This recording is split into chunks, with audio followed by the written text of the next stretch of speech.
I'm Christy. Today I want to talk to you about AJ's 20th birthday. So as I sat down to write the blog post, it was the end of his actual birthday. And there is so much of me that can't believe he's already 20 years old. It's just not possible, and I am definitely not old enough to have a 20-year-old. It seems like I've just blinked a few times, and here we are, 2 decades later. It's just not possible, and the time has absolutely flown by.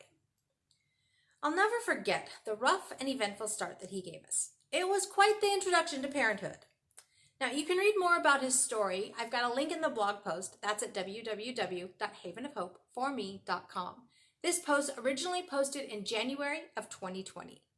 You can also read this. The link takes you to the AJ Story tab on the website that you can look across the top and find it that way as well.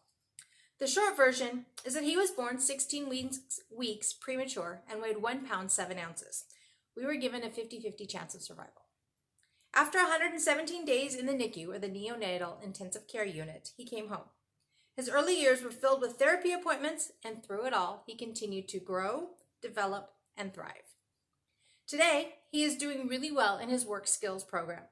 He graduated from high school, and he'll enter the workforce in the next year or two. He's developing the skills he'll need to be able to live apart from us in a supported environment. And he can't wait to live in my own house, as he always says. I'm excited to see what the future holds for him. He's accomplishing more than I ever dreamed possible in those early years. And I anticipate he will continue to thrive, grow, and develop into a wonderful young man. Now, as for his actual birthday, the celebration started the day before. So we started with birthday donuts. We've started this tradition where we go to one of our local bakeries and get a dozen donuts for somebody's birthday. So he wanted to do that. Mom, we need birthday donuts. It's my birthday. I'm like, okay, well, we can't do it on your birthday because his birthday was on Sunday. And Sunday is a church morning for us, so we're busy all morning with that. I said, so we can't do it on Sunday, but we could do it on Saturday. He's like, okay. Saturday morning, we went down, we got donuts. He came home, he had 2 to start. Good start to the celebration. Later in the afternoon, I took him to 2 different dealerships so we could look at cars and trucks. Now, yes, this was at his request, and it's actually one of his favorite pastimes. Now, if you offer to take him to any dealership, he's likely to say yes pretty much every time. But if you offer one of his favorites, Ford, Chevy, Dodge, so he can look at the big pickups, Aston Martin, Lamborghini, you get the idea. You'll get a very enthusiastic yes, and he can't wait to go. So we spent about an hour looking at the big pickups and the Mustangs because he was hoping to see a GT500. And so I snapped a couple pictures. You can find them on the blog. Again, that's at www.havenofhopeforme.com. This originally posted in January of 2020. Now, I discovered that these pickups aren't just large. They're huge. Like he wants the 2500s and the 3500s. Really big trucks. And admittedly, I'm short. I'm about 5'1".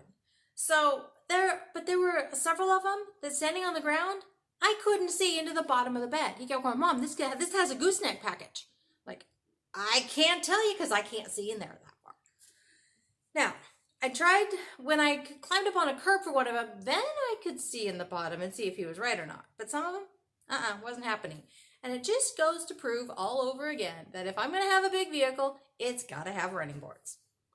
Now, after the dealerships, I told him I would take him out to dinner. And so he chose the restaurant and off we went. And of course, I was trying to snap a picture for all the different activities we were doing throughout the day. And he looks at me and goes, Mom, so you got a blurry arm in that picture. And I decided I wasn't pushing my luck any more than that. As far as his actual birthday, though, we went to church in the morning, like I said, we always do. And he was telling everybody, today is my birthday. I am 20 years old now. So after church, he got to pick the restaurant that we went to, and he picked a local sandwich shop. So we picked him up and brought him home. Then my husband wanted to take him up to the Speedway to take part in the laps for charity, where he could take his VW Golf GTI around the lap for 3 laps, and all it cost was a donation. So we knew AJ would love it. I mean, hello, it's vehicles. Why wouldn't he love it? Tell him about it. We should do that sometime, he told my husband. Okay, well, what if we do it today? Nah. Well, AJ, come on, it would be fun. No, I'd be good. So I finally looked at him like, AJ, you want to do it next? I looked at my husband, I'm like, well, when do they do it again? Next year. Fine. AJ, you want to do it next year? Yeah, we should do that. So we'll keep talking it up, and hopefully we can talk him into doing it next year. Now he got phone calls and an email from extended family members. He got a new cell phone, an Amazon gift card, and the promise of a belated cash gift because somebody lost track of time. Oops. But all in all, I'd say he did pretty well. The best part, though, was as he was going to bed, he's talking to himself, and I hear him say, "I had the best birthday," or something to that effect. Now, realistically, it was a pretty quiet celebration, but it was full of things that he wanted to do and that he loves to do. And while I have to admit, I'm relieved he had a successful birthday, I'm also so proud of him. He was super excited, looking forward to the day. And in typical AJ fashion, he commented at least once, "Next year I will be 21. It's almost my birthday again." Or something to that effect. I can't remember exactly how he words it, but you get the idea. So, my question for you this week is this. How do you celebrate birthdays? Does your loved one understand what they are and get excited about it like AJ does? Do you have any fun stories to share? I'd love to hear about them. You can leave me a comment below, or you can leave me a comment over on the blog. One last time, that's at www.havenofhopeforme.com. This originally posted in January of 2020. As always, I'd appreciate it if you'd share this with anybody you think would find it helpful. I'd love to help as many families as I can. Sign-up lists for my email list are available over on the website. Signing up lets you know about all newly released content as soon as it's available. I am so grateful for another year with AJ and for all of the joy and humor that he brings to my life, which is one of the reasons I can always say that life is good and there is never a dull moment.